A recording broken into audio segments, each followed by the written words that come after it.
Publiko, subling gipahimangnuan nga magmatngon batok sa mga tech scams o ubang matang sa mga pagpangilad. Ning bago lang, diriyot mailad ang CSWD Lapu-Lapu City kay gigamit ang pangan sa Acting City Director sa Lapu-Lapu City Police Office sa usa ka transaksyon. Ani ang report. Gibutyag sa pangu sa CSWD Lapu-Lapu City, Catherine Ladaga, nga niadtong Martes, Nobyembre 26, mitawag kaniya ang taga-Nerve Center kay may nanawag sa ilang hotline nga nagpailang si Police Colonel Diane Agustin ug nangayo sa iyang number. But unta kining magpatabang sa CSWD nga makakuha og kontak sa supplier sa bugas kay iapod-apod sa kalihukan sa kapulisan. Kay wa niya matubag ang tawag, maong siya ang nanawag sa nagpailang Acting City Director. Pagtawag na ako ni Colonel Dailan, Tagalog siya ma'am, and then napaila siya, nga siya si Colonel Dailan, and then coordinating with me, kay kanang iya ko ng mga friends lagi from PNP Manila is ana. So mo to, naba ko'y kaila nga supplier. Gitawagan nila Daga ang supplier sa bugas o grocery items sa CSWD ug gipahibaw ni ini ang katuyuan sa nagpailang labaw sa Lapu-Lapu City Police. Mitawag og balik ang nagpailang City Director aron himuong 400 ka mga sakong bugas ang naunang gisulti niini nga napo ka sakong bugas. Tungod sa kadaghan sa order, gusto sa supplier nga moistorya sa personal sa Acting City Director sa iyang buhatan ug hisgutan ang transaksyon.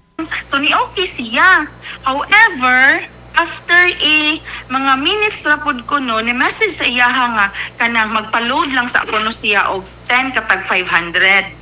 Kay nagduda na ang supplier, gipa-search nila online ang numero aron masayran ang nanag-iya niini apan migawas ang nagkalain-laing mga pangan ug hulagway sa mga police officials. Gipahibaw dayon sa supplier ang pangu sa CSWD nga mo'y mipahibaw sa Lapu-Lapu City Police pinaagi sa Nerve Center ug nasuta nga ang cell number nga gigamit sa transaksyon dili iya ni Police Colonel Diane Agustin. Matod ni Police Lieutenant Colonel Christian Torres, spokesperson sa Lapu-Lapu City Police Office, nga nakapagawas na sila og official statement ug pasidaan sa ilang social media page human sa hitabo. Og nay magpaila city director nga ngayo og bugas or something valuable thing, never ginang mahitabo kay bawal gid mi anang mangayo to the private or even public offices, bawal gid mangayo ang pulis. Nagpatabang usab ang Lapu-Lapu City Police sa National Telecommunications Commission aron masubay ang migamit sa cell number. Apan matod ni Attorney Alan Felix Macaraya Jr., OIC Regional Director sa NTC7, nga dili sila basta-basta makahimo niini tungod sa Data Privacy Act nga nanalipod sa identity sa mga nanag-iya sa SIM card.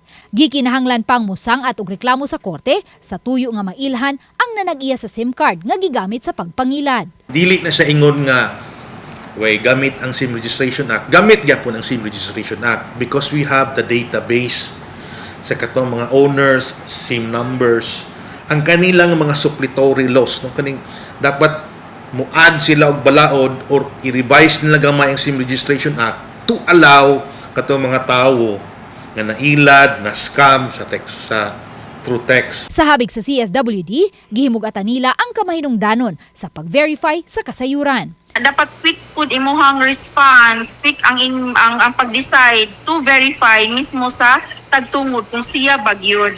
So mo to na find out within an hour na find out nga kanang dili si Colonel Agustin ang nagtransact sa amoa. Uban ni Marlon Melgazo, Luan Merondina, Balitang Bisdak.